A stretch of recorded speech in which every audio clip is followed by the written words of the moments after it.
I'm not very sophisticated as far as worldliness and being around people, a lot of people. But when you get older, very often we older people we get a little eccentric and we do things the way we want to do them. Finally, so that's kind of where I'm at. I'm 79 and we all have our unfulfilled dreams. This house is one of my unfulfilled dreams because my husband's a carpenter and a really good one. And even now, he just finished building a wonderful house down the road.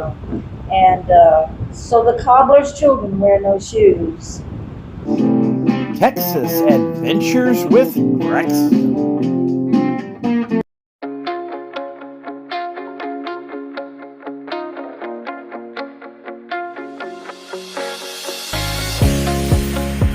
Here, I'm doing a video of a part of my video series called a Candid Conversations with Brexton.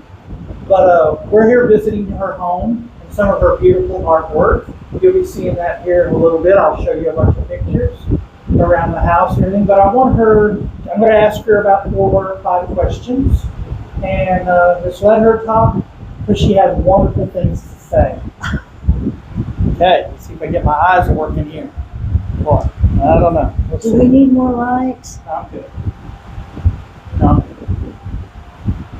good. Okay, here we go. Oh Ready? dear. All right, sorry. When did you start painting? How long ago did you start painting? Or when did you get the wonderful idea of painting? I got the wonderful idea of painting and being a ballerina and a painter a long time ago when I was, when I was 8, 10, 11.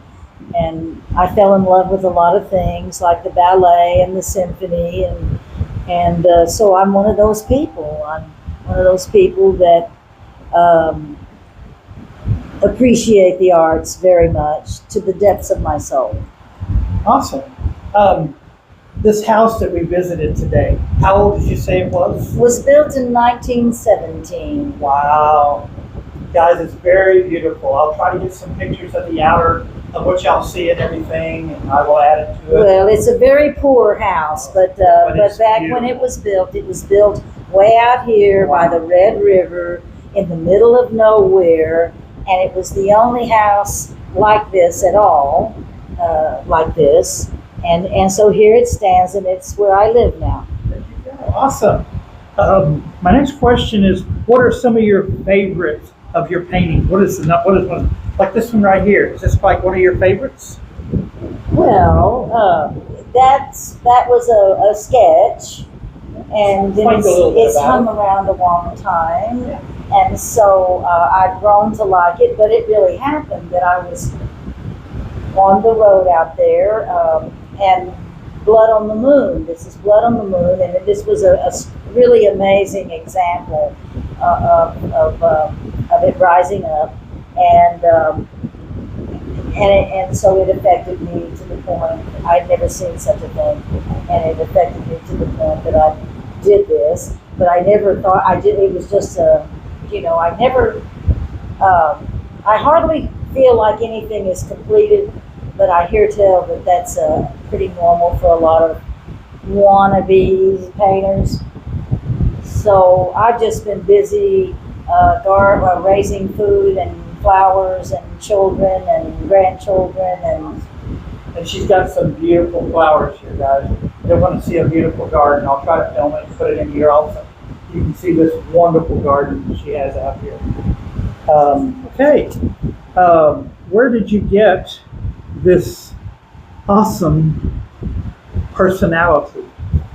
I come from a long line of adventurous men who have often been physicians, statesmen, scholars, but really heavy on the physician side. And then the one that was my great-great-grandfather is in the history books of Fannin County, Edwin Clay Rogers.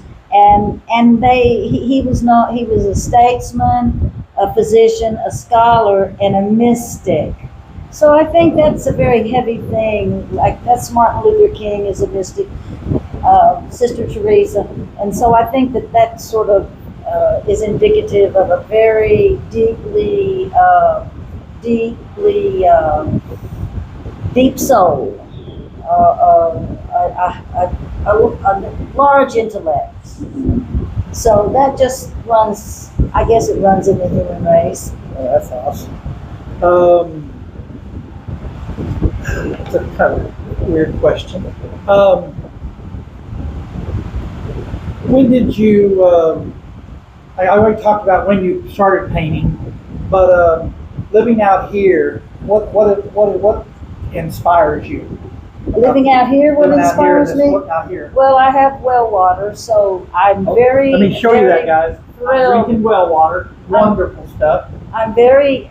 It affects one very much when you drink water that's really pure from the earth, and that's amazing. And I am very poor, by the way. I've sacrificed a lot of money to live my independent lifestyle as a woman in Texas. But anyway, so I'm really taken by the water and the clean air, although it can be dusty due to cars driving down the dusty road, but the clean air and just the spaciousness of what I see is the sky and the horizon and just the wildlife, and it's just amazing. It's amazing how many bugs there are. Uh-oh, sorry. You're okay. You're okay.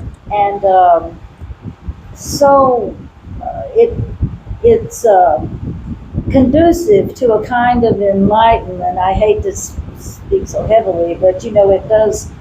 Living like this, it's conducive to thinking outside of, to be an independent thinker and to see the world as it really is.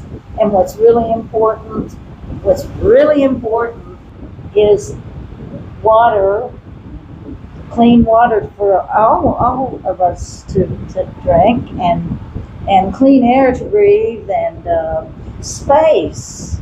You know, I don't have a house 10 feet away from me like these builders, And it's wonderful not to have your life totally designed by people that are wanting to make money, like developers and like that, because everybody should have some space around them. But anyway, so I'm very happy. It's very inspiring to live here. Sometimes I forget to count my blessings, but that's a big mistake. All I have to do is go to town and be thankful I don't have a car lot on this side and a wonderful Mexican food place over on this side and the highway out in front. I love my Mexican food. Well, I love it too. We went to it, and I was like, oh gosh, this is great, but I'm ready to go home now. All right, my last question, but you can add to it as long as you want, because I'm going to add a little part at the very end of this. What's your final thoughts? Well, I'm 79. I turned 79, and I would like to say that being 79 certainly does affect you. And so, I'm not very sophisticated as far as worldliness and being around people, a lot of people. But when you get older, very often we older people, we get a little eccentric and we do things the way we want to do them, finally. So that's kind of where I'm at. I'm 79, and we all have our unfulfilled dreams. This house is one of my unfulfilled dreams because my husband's a carpenter, and a really good one. And even now, he just finished building a wonderful house down the road. And so the cobbler's children wear no shoes. So anyway, but I'm having a great time, and it's been really wonderful to meet you. Thank you. What I'm going to say is what inspired me, and that stopped working. Uh-oh. Maybe it didn't. Maybe I touched it. There we go. Well, do you think it's been on? Working. Oh, no, it's been on. This has been on, so we're good. Hey, what inspired me was the last time I visited you. I talked to you, remember, at the other house just a while ago. Mm-hmm. What inspired me was after all that visit with you, and you just cracked me up. You're a very funny lady, but also you're very inspiring. But we stood there, and I'm gonna put this right in between us, right closer, and you grabbed my hands like this, grabbed my hands, both of them, and you all of a sudden wouldn't let me go, and you gave me this little bit of a speech. Do you know of a speech you can give me? Absolutely not. Oh, you can't give me no speech. And of course the camera's on, and so that makes me a little bit shy. I may not appear to be, but yes, the spontaneous to speak. You know, there's a lot to say. I know that I'm not even talking in my real voice. Excuse me. The camera does things to me, so I have to say that. But if we were sitting around and we had the cameras off, we could probably, one of these days, touch upon these deep subjects, because I've been doing a lot of thinking about what is the eternal moment, for instance. What does that mean? It's an oxymoron. But how do you face being 79 and facing your own mortality? And there's a lot of good things that come from that. Yeah. You have to be strong, but there are a lot of deep thoughts. Okay, so I'm gonna have a drink. There we go. But I thank y'all very much. Thank you. I appreciate you. It's hot. I would like Wait till to y'all say see that. some of the art that I show you here in a little bit on my phone. And this was Candid Conversations with Brexton. Very candid. And I love it, and thank you very much. I may do another one. We'll see down the road. Because Well, I want you to walk me around the house like you did. okay, And I want to that's see, what I I want would you to like. talk about what you just did. It Can was you wonderful. edit? Do you I can edit. I can edit. Wonderful. I am very good at editing. Oh, right. So I'm That's practicing exciting. on that. So.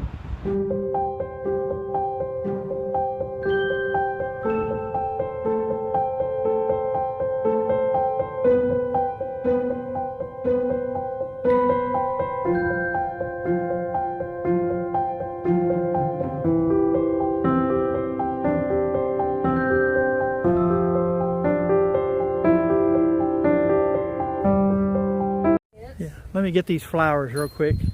Yes, the flowers are pretty awesome. I got a worm on my, this is collard Did you find any of those greens. kind of bugs you were talking about underneath the leaves? This my collard greens, which I eat every day, and this worm got on there, and I think I got rid of it, and I hope it lives.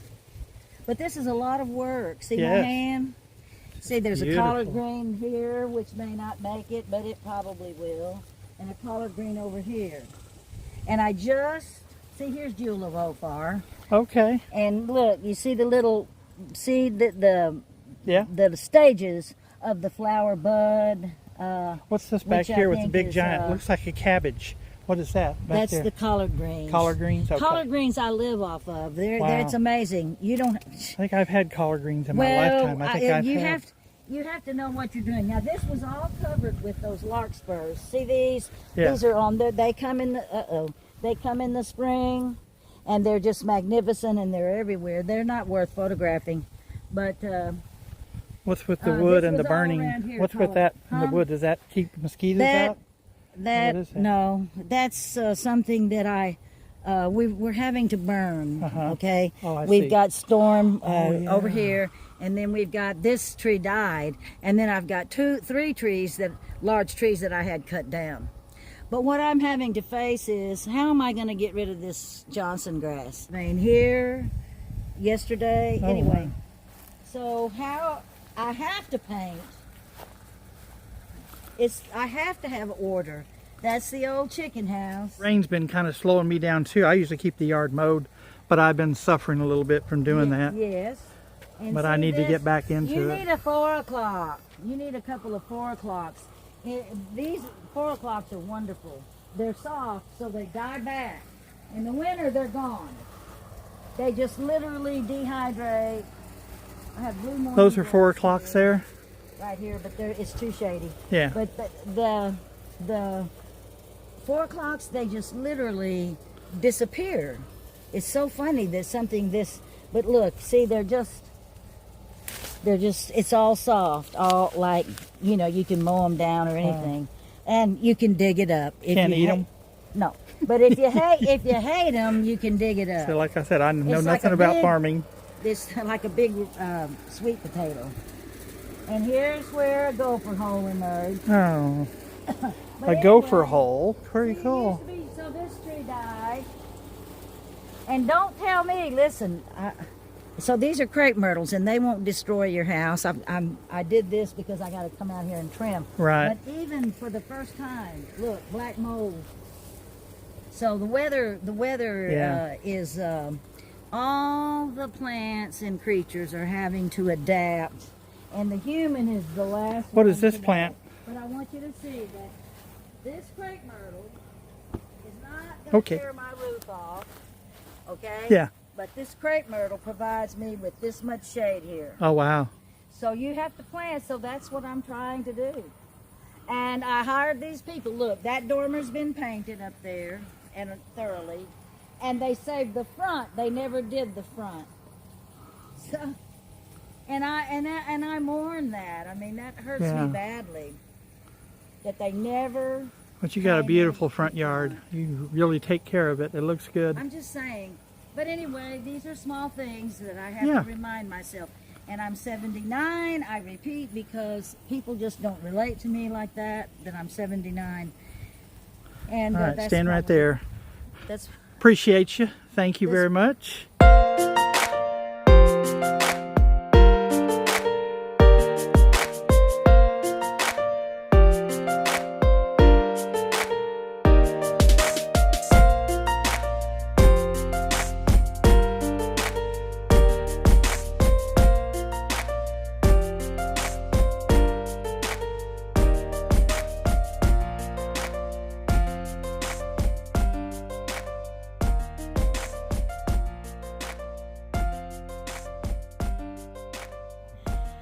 Thank y'all for watching. Suzanne was just wonderful. And as I say in all my videos, I'm going to leave that for Oscar.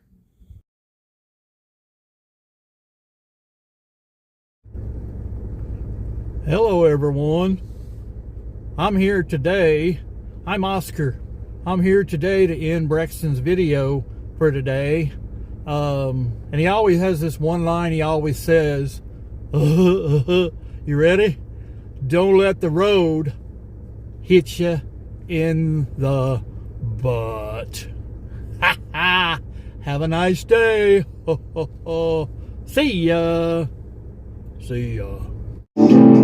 A Hey Mama presentation. Hey Mama!